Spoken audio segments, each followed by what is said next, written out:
Okay, everybody, thank you. So I'm working remotely today, so I've just got my instructions from our panelists. Thank you, Carolyn.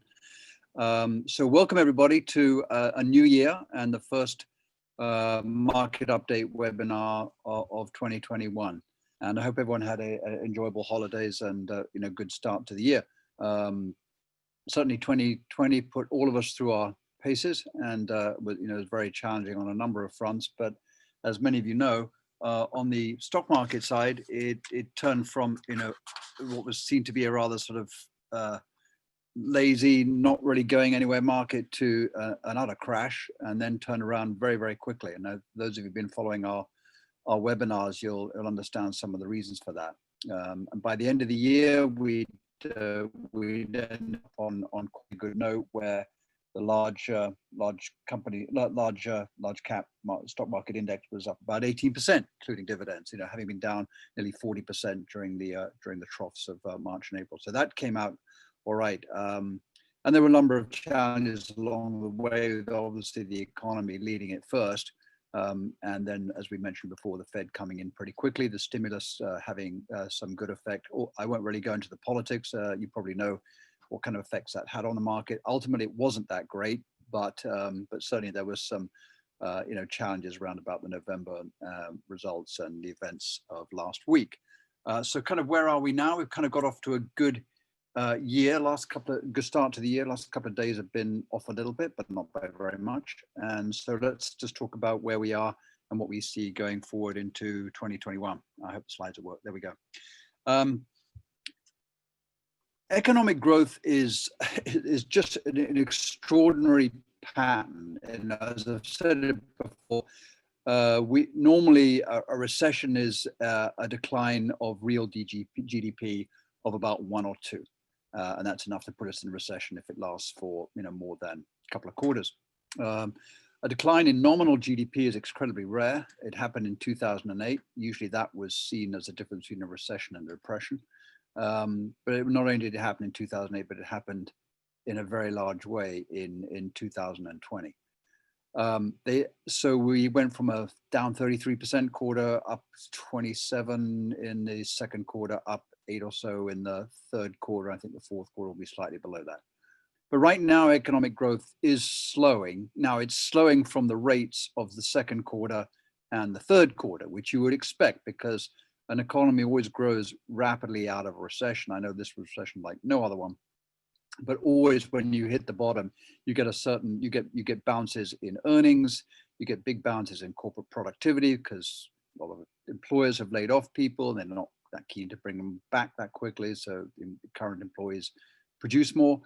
GDP sort of has quite a big upswing from a trough, and it's exactly what happened this time around. From the second quarter, was up by about 30% or so, and then 8, and then as I said, about 5. And this current quarter we're in, it's a bit early in the quarter to kind of guess what it is. The Atlanta GDP now, guys, thinks it's around about 7 or 8%. I don't know if it'll be that high, but obviously things have been slowing since the state and the cities put in higher restrictions in November and December. But I think another large part of this to think about this is that there's a lot of voluntary restrictions.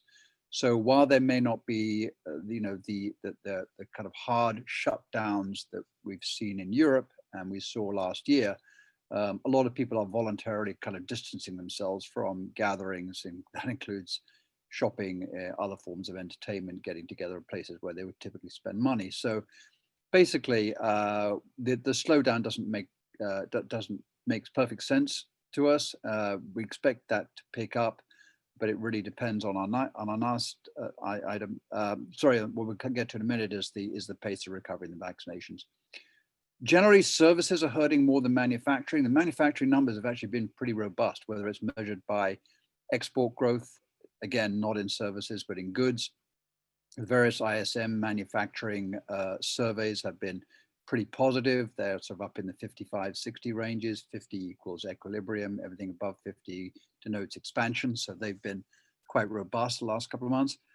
Industrial production, things like that, have all been pretty good, as has indeed retail sales, particularly of goods. But services continue to hurt. And we saw that last Friday, where there was a negative job print of about 160,000 jobs lost, first one since the big downswing in March, April.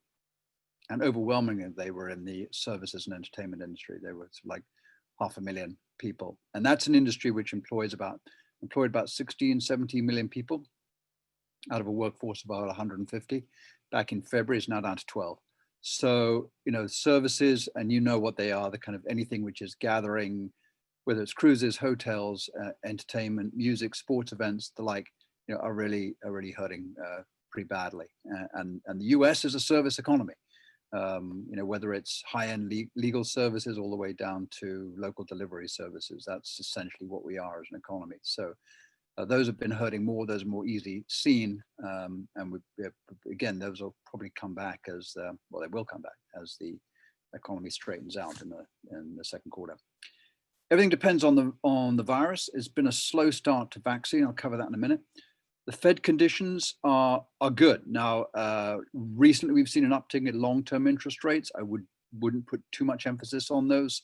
You'll see a lot of press about, oh, well, this is the return of inflation and the days of long rates or low rates are over. The difference between a 10-year rate at 80 basis points and 110 is de minimis on its effect on the economy. That's really just trading positions and the fact that there's a lot of new issuance coming on the market in 2021. So the monetary conditions as measured, just not by interest rates, by accommodation and ease of borrowing, access to borrowing, dollar and so on are very, very easy. And that's been reiterated and confirmed by the Fed, plus the major Fed speakers, the important ones, some are more important than others, time and time again over the last 6 to 8 weeks. So in answer to the question about when the Fed going to raise rates, essentially their response is don't ask, stop asking. We're not about to raise rates until a couple of conditions come around, which we're so long away from now that this isn't really a topic of worthwhile discussion. On the congressional side, the January stimulus helped. God, we had to wait to the last minute to get that, which probably didn't help confidence, particularly with the consumers, but it did come. And that will definitely help. And I think there'll be another round. It's just a question of how it's shaped and how it's designed when it comes, probably be in the next 6 to 8 weeks. The economic stats will all be better in Q4. I know we're looking back at Q4 right now, but they're all kind of on the uptick. But we'll probably have to wait another 2 months, and I'll explain why in a minute, of relatively poor numbers in claims, perhaps in employment, growth in retail sales, things like that. And probably be fairly subdued over the next couple of months. But do remember this, we've made this point time and time again, that savings are exceptionally high. I'll show you a slide in a minute. I mean, they are not just high by historical standards, they're high by 2 or 3 standard deviations off the norm. And that really a result of two things. One, a lot of the stimulus, whether it was the $2,000 checks and the additional other benefits, the PPP, a lot of that money went into people's pockets and simply wasn't spent. It was saved. Partly saved because people were fearful. Maybe they had to keep some money for a rainy day. So savings ratios just ballooned up by a factor of 5 or 6 times. Or people had the money and didn't have a place to spend it. So there's only so many times you can upgrade your Netflix subscription and get a faster computer and things like that. A lot of which were people doing that, but a lot of money goes on services, and those services weren't available for spending. So combination of savings are high and less of ability to actually spend money. The savings are very high, and I think it's going to be a particularly big release into the economy, probably around the second quarter. So the rebound will be very quick. The risk assets will continue to do well post-election. By that I mean, stocks, whether it's here, abroad. I do think the market will widen out, but it has already. But the market isn't cheap, and we'll discuss some of that in a minute. This is an interesting graph, and it comes from the idea that CDC just did a study where they said they thought that only 1 in 8 of the COVID cases were actually being identified. So for every person that identified positive, there were at least another 8 that were carried COVID or had COVID, but they hadn't been tested. Now, this was done in September, October, when testing wasn't nearly as high as it is today. But at the moment, the US caseload is about 22 million. I wouldn't quite put the 1 in 8 number, but it tells you there's a lot, potentially a large body of people who have not been tested and probably had COVID of some sort. Now, if you apply the 1 in 8 numbers to the CDC, you get to an astronomical number, about 150 million people who've had it, and therefore, would be less susceptible to get it again. So even if you take a more conservative number and say we got the 22 million, which is about 10% of the population. Actually, no, sorry, about 7% of the population. And you use one of those CDC factors, maybe multiply it by 4 or 5, and pretty soon you're getting, let's just say we're at 10 or 15% immunity without the vaccinations. And that's the top line. And then the vaccinations right now are today about 600,000 a day. And that's up from about 400,000 at the beginning of the year. So it's definitely going in the right direction. So if you take the second shots per day, we're at 600, so just below that 500. Let's assume we can get to 1 million, and you're at 10 or 15%. You're talking about, herd immunity sort of starting to kick in round about spring. So let's just take the 1,500 line and assume 15%. Looking at May, April, March. And obviously, if you think that immunity is higher than that, we can get to 2.5 million, then you're looking to an end to an establishment of herd immunity much sooner. And this is essentially what the markets. I know it sounds like we've kind of convoluted a lot of different numbers here, but this is sort of getting to the 72% immunity, which I think is pretty much required. So it's a combination of vaccines plus people who've had it. So if the CDC is right, and I suspect they are, then we should be looking at this sort of early spring. You can just see what I've highlighted, April, late March to late April period where we start to get that immunity. And that's essentially what the markets are thinking and saying. And they're just coming at it a slightly different way. But anyway, I think it's generally good news. I mean, although the day-to-day news isn't that great. But I think, combination of the immunity levels plus the vaccine acceleration is going to mean that we're at these much safer levels by early spring. This isn't, the greatest thing to see right now. We've had our 3 waves here, and this is, confirmed cases per 1,000, per 100,000. So it's all a population adjusted.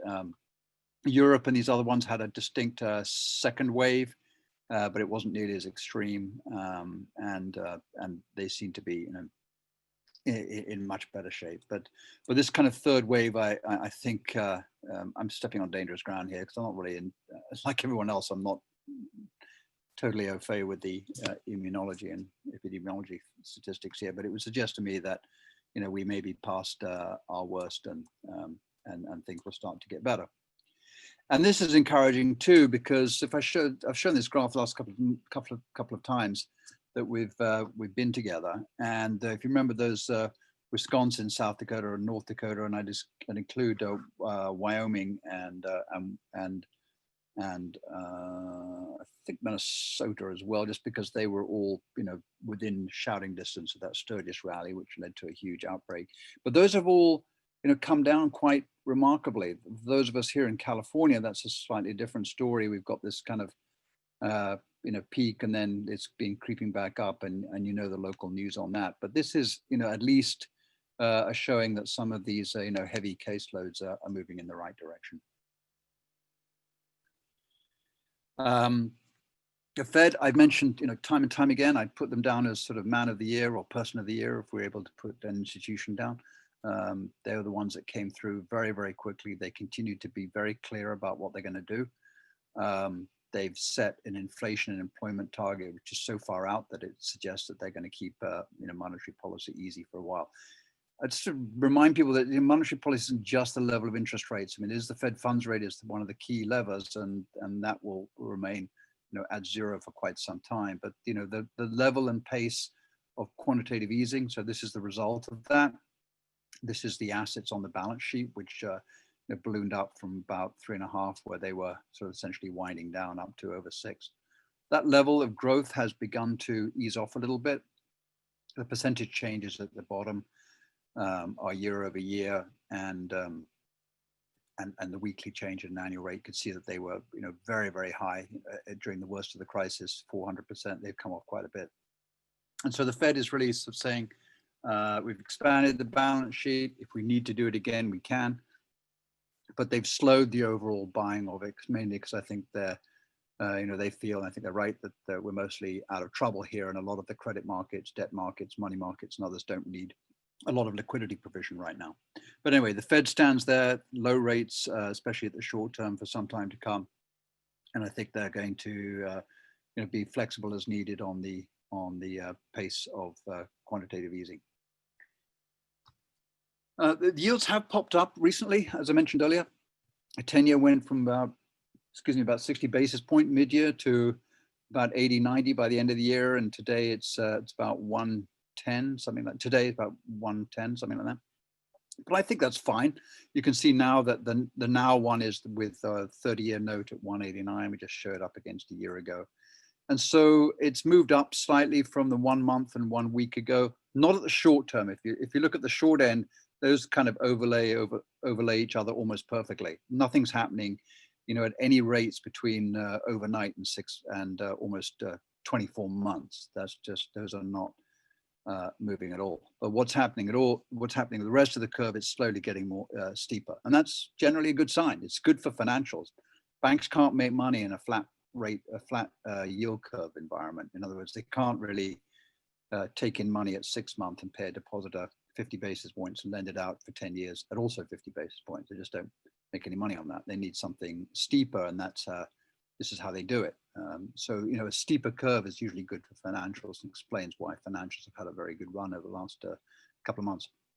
But I don't see anything worrisome about this. Don't see that it's an uptick in inflation. Don't think there's any change of sign in Fed policy. It's just the 10-year rate coming up a little bit as people see the expectations for growth slightly more positive. So I would say the steepening yield curve is generally a good sign. We mentioned these targets. This is actually, although you got another month's worth of data, this looks exactly the same as it did a month ago. The unemployment rate is 6.7%. It's understated, but that doesn't matter for the purposes of this rate, of this graph. You can see that it's pretty high by historical standards. And the inflation number is 1.16. Now, there's another CPI coming out this week, I think tomorrow.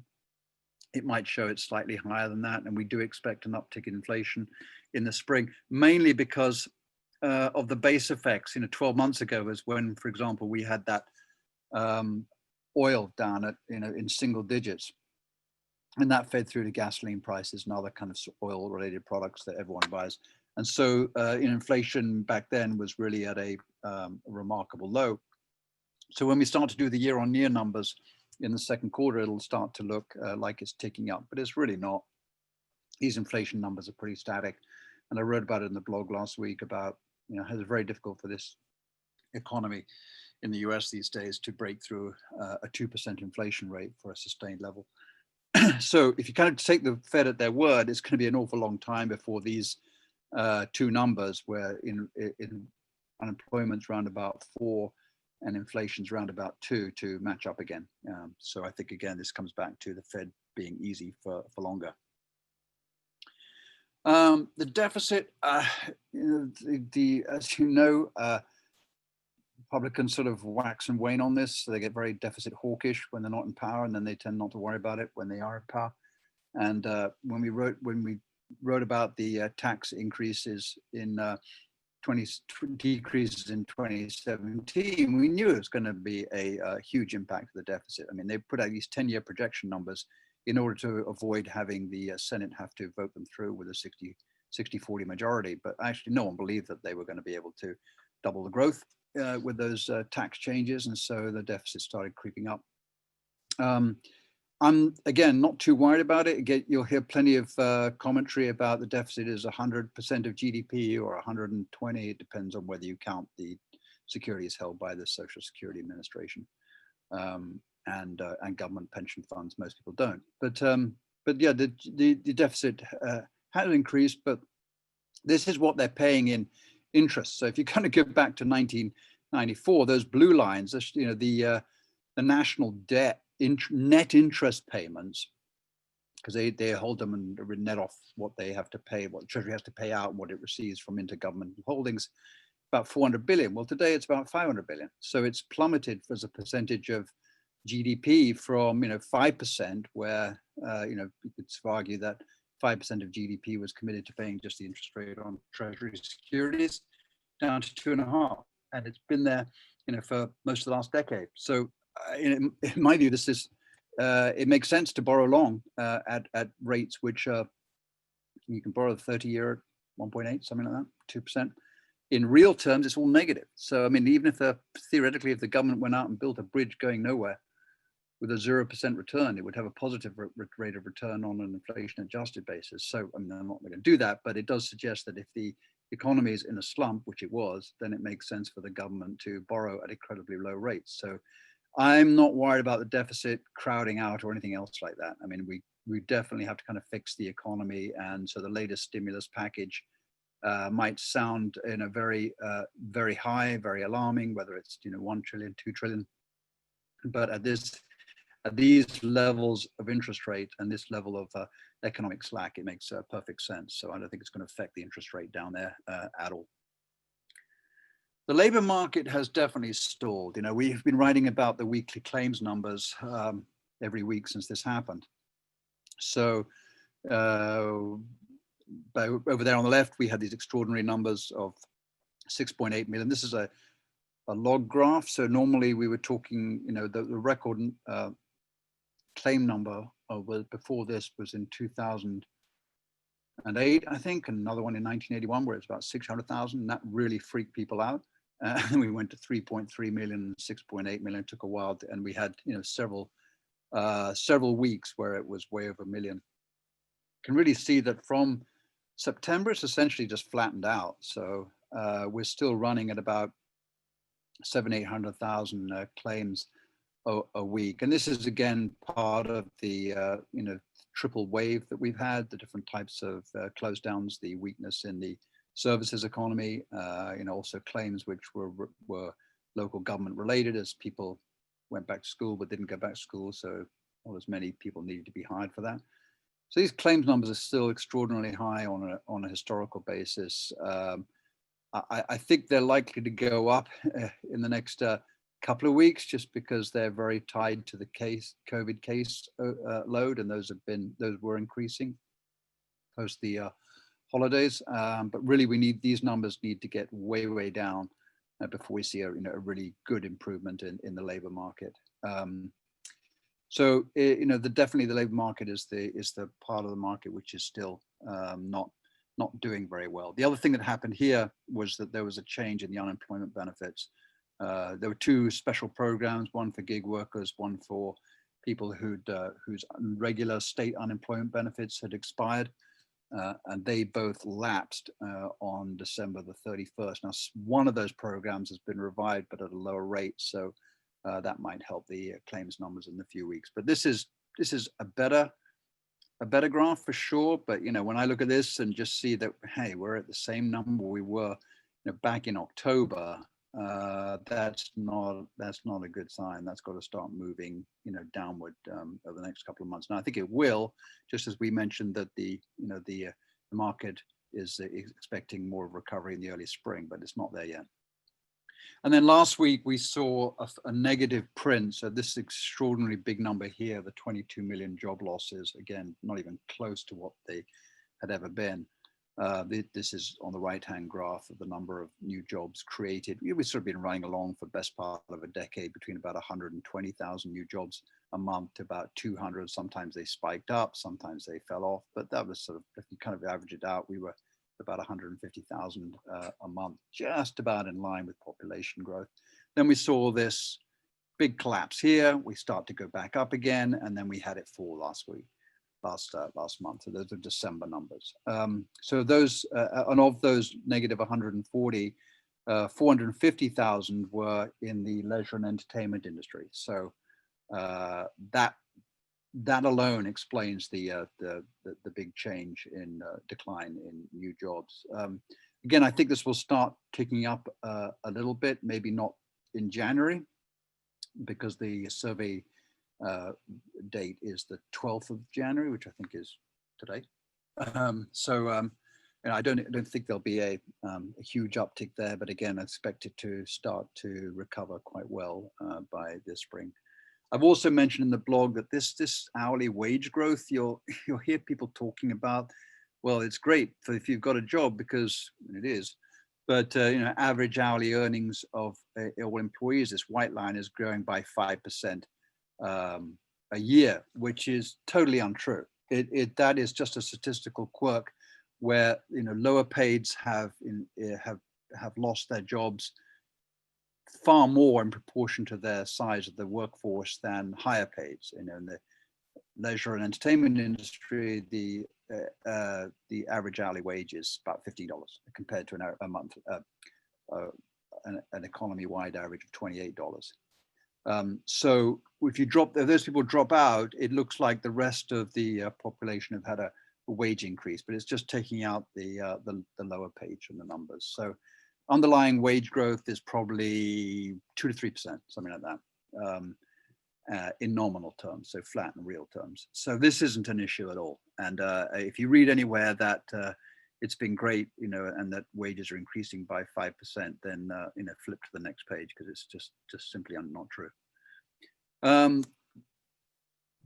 This was also a good sign. We're all kind of looking for good signs, and sometimes you don't have to hunt very far to find them. And I think this is a really important one.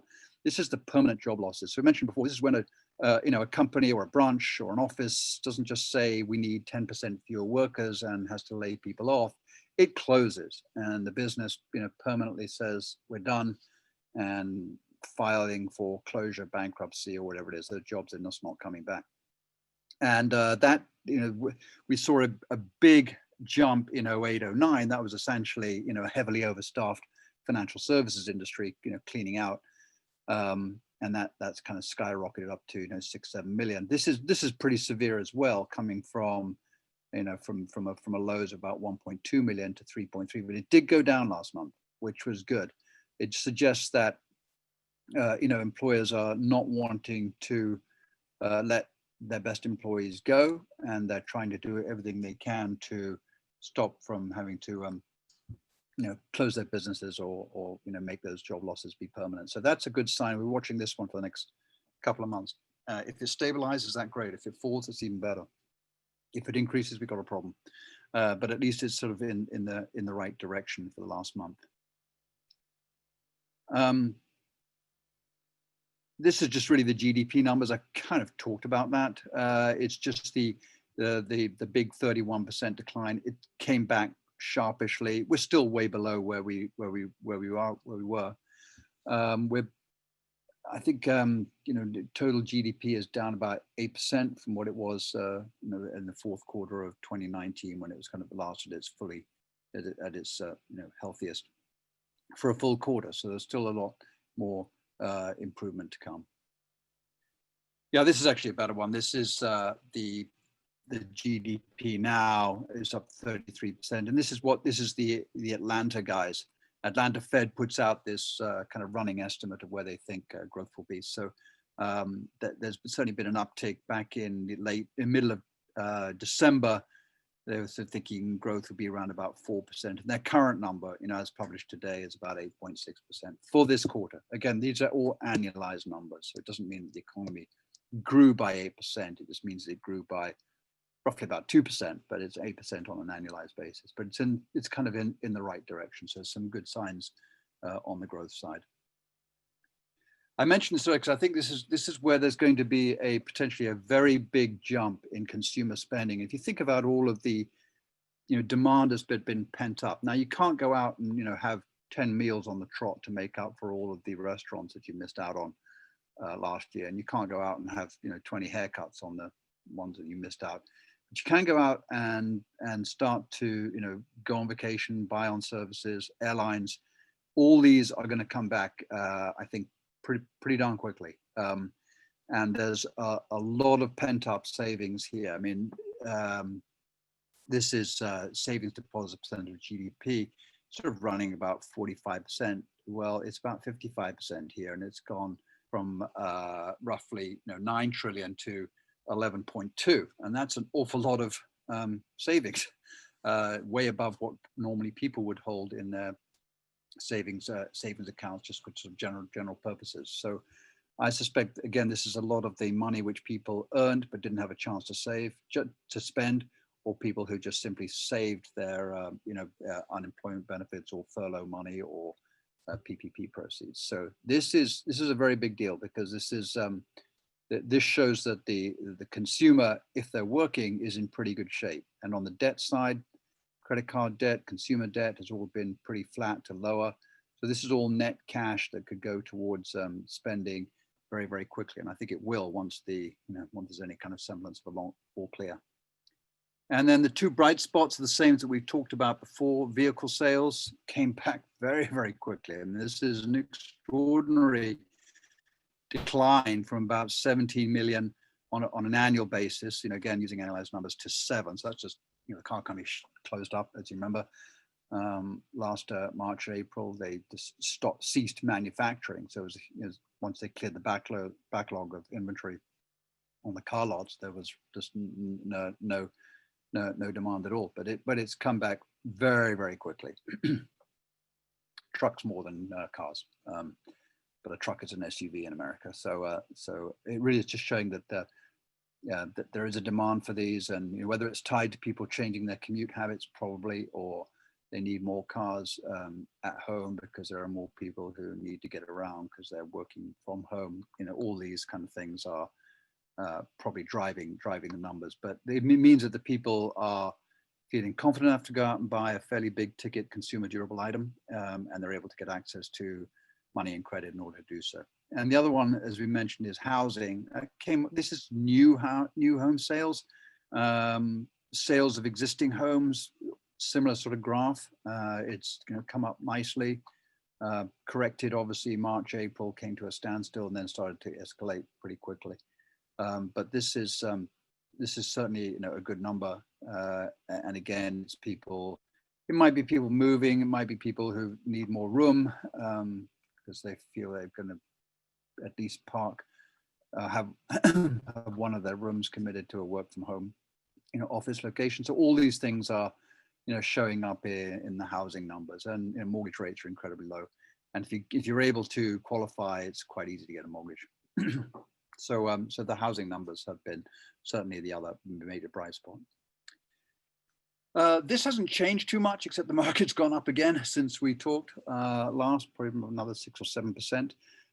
But dividends have held pretty flat. So last time didn't repeat the slide, but those companies that are paying dividends, some of them have corrected it. So it came down a little bit, but now it's kind of flat. And the Fed gave the all clear for most of the banks to resume paying dividends about a month or two ago. So they'll start to pop back into the numbers. So the dividends, for those companies that pay them, and it's about 2/3 of the S&P 500 that pay dividends. A lot more do share buybacks, and some don't do either. But definitely, the dividend level of income off the S&P has held up pretty well. And then the earnings, they're roughly about $120 a share. They were a record of about 150, and they're slowly, stabilizing. The estimates for 2021 are probably going to be more like 125 or 130. So again, earnings have taken a hit, but they're recovering by not nearly so much as the price level. This is interesting because this, when we're talking most of 2020, we're talking about, amazing leadership in the tech industries, which made perfect sense. These companies are hugely profitable. As companies, whether it was Zoom or Amazon from home or Microsoft Teams, all this kind of stuff, were adding huge amounts of new users with very little extra cost, other than Amazon, which is a little bit more employee heavy. But that was they were leading the market, and this showed the January through, I think, to the end of September numbers. So the top 5, so the FANGs, the Facebook, Google's, Microsoft, Amazon, were, up 43%, 143%, and then you see everything else kind of lagged behind. So the mega cap, the 100 top 100 stocks, up 8%. The S&P was at that time only up about 4.1%. Emerging markets were flat, mid cap was, and small cap were negative because, essentially small and mid cap don't have these type of huge, big scale money making type of companies. And they don't have any overseas earnings, or certainly a lot less.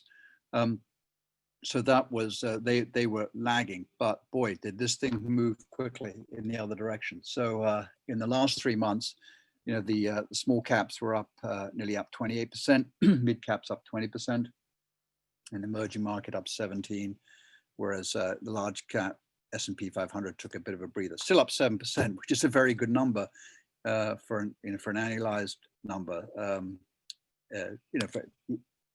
For a total 1 year number, 7% is very credible, very respectable. This is just in the last 3 months. And then the top 5 took a breather and they were off a little bit, down just, well, showing down 2%. But this does show that the stock market breadth and depth issue, which was, the leaders were neither broad in leadership or was there much depth to it in the first 9 months or the post crash, post COVID alert market for the 6 months after March and April. But now it's really turned around, and I think part of that is the steepening of the interest rate of the yield curve, because I mentioned that financials make money when there's a steep yield curve. They don't if it's flat. So every insurance company, regional bank, asset manager, anyone that's sort of buying REITs, mortgage companies, all this kind of stuff, were benefiting enormously by just the change in interest rates, and they're very well represented in small mid cap. But I think the other feeling was that it was the recovery is likely to broaden out a little bit more, and so we'll see more of these domestic plays benefit from the recovery, whereas before it was very much concentrated with the top 5 guys. So that's a good sign to see the market broadening out like that. Now, with all that, it was a great year, but the stocks are not cheap. So this just kind of shows the price to sales ratio. That's sort of getting up there with tech period.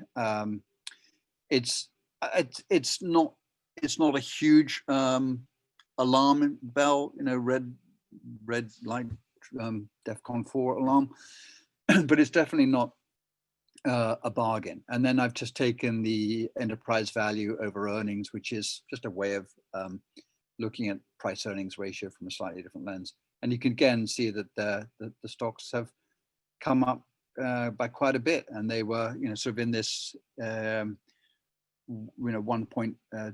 the earnings stuff, about 16, 17 times earnings for most 17, 18, 19, and then they really took off. Now that makes sense to some extent, because companies have a big drop in earnings, it snaps back quite quickly, the price doesn't drop as much as the earnings, and so they look expensive coming out of recession. That's perfectly normal. But these are definitely numbers to keep an eye on, and it's certainly made us think about expanding out into small and mid cap, which we have done, as well as emerging market and some international, and then putting some protection on the markets, because this is definitely not cheap. But there is also some other measures which will tell you that it is quite cheap, or not as expensive as it looks. This one I take you here, just look at this black line. It's very cheap when it's high, and it's very expensive when it's low. And so for those of you following, it's the earnings yield, which is just a way of taking the earnings of a company and sort of transforming it into something that looks like a bond yield, and then taking from that the 10-year yield. So we're at 3.27, which is sort of in line for most of the last 7 or 8 years. This is really a factor of quite good earnings, but mostly driven by the fact that we're in a very low interest rate environment. So again, stocks can look expensive by their own metrics, like price to sales, price to earnings. But on things like dividend yield, which I haven't shown here, and this, they can look quite reasonable. So they can be cheap, especially related to bonds. Now, again, there's no bargain here, and I would sort of temper expectations for another 15% return on the S&P, which we've seen, 2 years running. But I don't think it's a concern where, back in 2000, we're going to see, a massive sustained correction. So we just got to keep an eye on the valuations and make sure we're pretty well diversified on that side. And there are some bubbles around, and they're not small. I mean, Tesla just continues to take my breath away. Now, I don't mind about, a single stock going bananas and everyone piling into it and getting excited about it and getting let down on it. But this is the first time it's ever happened where a company has entered into the S&P 500, having not been a constituent of the S&P 500, in at number 5.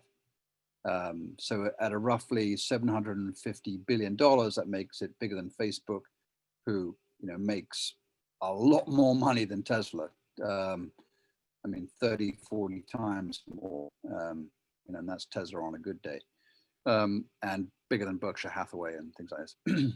So by coming in at number 5 or 6, it begins to skew the S&P, because now you've got, a single stock with some lot of volatility behind it, and almost no earnings, and it's roughly about 2%, something like that, of a little bit more of the S&P 500. So I wouldn't normally pick on a single stock, but in this case I will, just because Tesla has definitely been an incredible performer. And I'm not going to go into the pros and cons of Tesla. I wrote about it about a month ago if you want to go and look at it. But it doesn't make any money, and you have to have a lot of hopes and dreams on that one to feel that it's going to manage its expectations. Another bubble was the IPO market. And this is the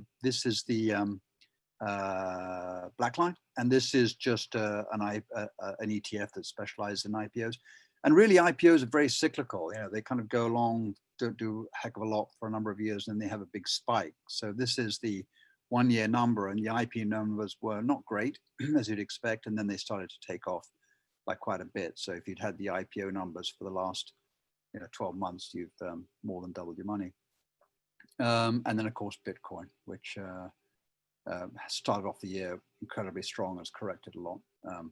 These are all examples of money chasing good ideas with, kind of a speculative air to them, as opposed to something really fundamental. I don't want to get an argument about Tesla and the future of electric vehicles, but again, there's a lot of retail investors that have been piling into this. So there are some bubbles around, and these are 3 of them, which are pretty easy to spot.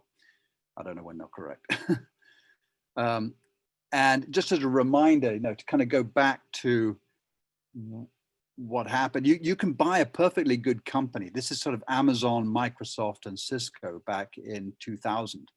And if you'd held on to Amazon, you'd have made 4,000% on it or something, 41 times your money. And even on Microsoft, you'd have made 5 times your money. With Cisco, you would never have gotten above what you paid for it back then. But these took a decade to clear. If you look at this line, between what I've shaded here, between 2000 and 2010, you were not in the money if you'd been buying these stocks, back in 2000. You'd have had to be extremely patient. But they did well. I mean, if you look at Microsoft's earnings or Amazon's earnings, they continued to show good growth. These are not companies that kind of fell out of bed. These were good businesses now and back then. So my only concern with some of these stocks is you might be right in the long term, but you could be underwater for a very long time, as essentially the price has got way ahead of the underlying businesses. So that's just kind of cautionary tale what happened 20 years ago. So just to kind of wrap up, and then be happy to take questions. I think the market should broaden, should continue to I mean, small company has really taken off in the beginning of this year. I think small cap stocks are up about 8%, and the S&P is up about 1%. So that's quite a big spread between the two. Again, that's moved very quickly, and we might even think of taking some protection on that one as well. But the fiscal, and I wrote this last time, fiscal plus vaccine plus the Fed should make very strong growth in the second quarter. Small and mid cap should do well. Some of the value stocks, don't get too hung up on the kind of definition of value. It's changed a lot. You hear a lot of talk about value stocks coming back. Really, that's just shorthand for saying financials are having a better run. And again, that's just tied to the interest rate cycle. Energy, which is another part of value, is a slightly different game. That's probably got a more, secular downshift to it. The tax reforms, whether it's changes in income tax or corporate tax, I think will should not make much difference to market sentiment. Now, there'll be plenty of commentators saying, well, the corporate tax rate it's going from 21 to 28, having come down from 36 with the Trump reforms. But the S&P 500 companies don't pay 21% corporation tax. They pay about 6% less than that. So I don't think it's going to make much difference whether companies take that excess money and use it for share buybacks, or the government takes the money and plows it back in through fiscal stimulus. Plenty of economists who argue differently, but I really think that won't be a major concern for the market if the corporate tax rate goes up, despite everybody saying, especially the business side, saying they don't want that to happen. So the risks in the market right now, I think, is that if the vaccine level slows, I mean, we're at 600,000 a day right now. Israel vaccinated 12% of its population within 3 weeks. So for us to get to that, we'd have to vaccinate 35, 40 million people.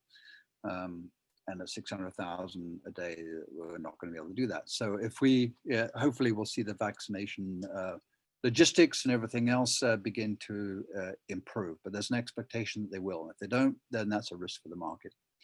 The same with the number of cases. I mean, you've seen the numbers. The 250,000 caseload is astronomically high. If that starts to climb even higher, I think that would be a concern, obviously.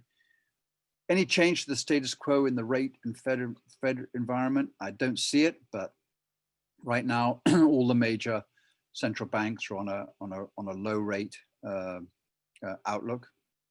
Japan, European Union, Bank of England, the Fed, and follow through with the other major central banks like Swiss National Bank and so on. But I don't see any change to that. But I think the market levels are quite high, just simply because bond rates are so low. So if there's a major change in that could correct the market pretty quick. Inflation, I think, talked about a mid-year uptick. I don't think there'll be any kick up in inflation. It'll be sustained. But if there is, or people feel that the mid-year uptick is going to last longer, then that's going to put some pressure on the rates, which will put some pressure on stocks. Tech regulations, everybody's got the tech guys in their crosshairs right now. I mean, the EU is probably doing it the best way. They've kind of tried to moderate content, get these guys to pay some taxes, and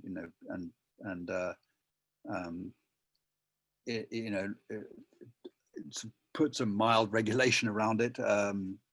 There might be in the US more of a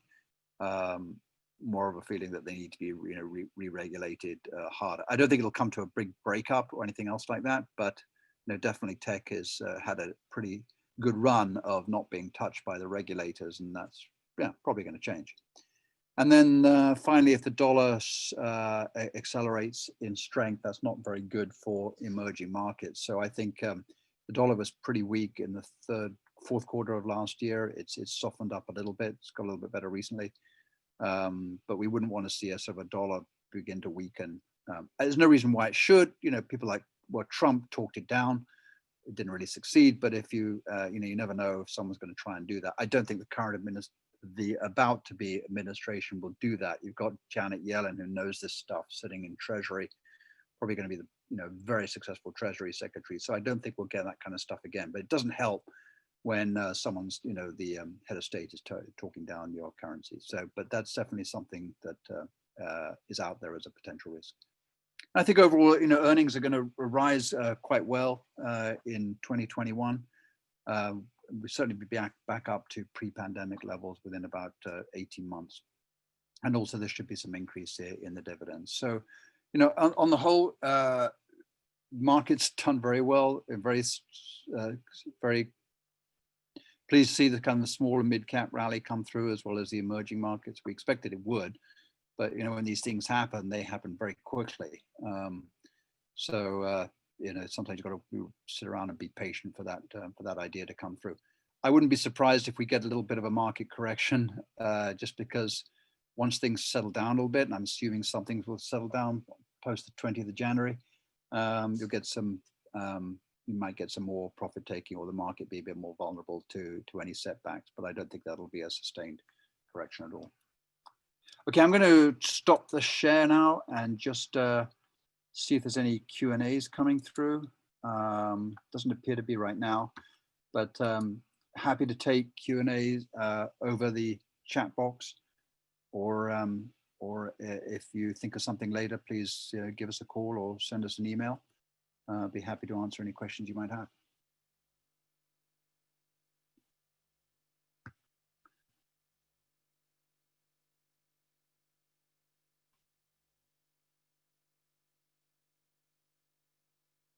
Okay, so Carolyn, are there any questions coming through? And you're going to text me. No, Christian, I think we're good for close whenever you're ready.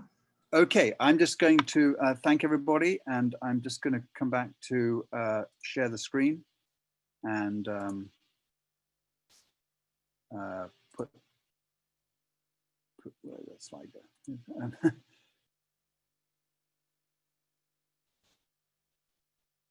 Put this slide up. There we go. That's the disclosure. So I'm going to leave it there for a little bit. And thank you very much, everybody, for joining us today. And again, any questions, feel free to call us or ask us through email. Thank you very much.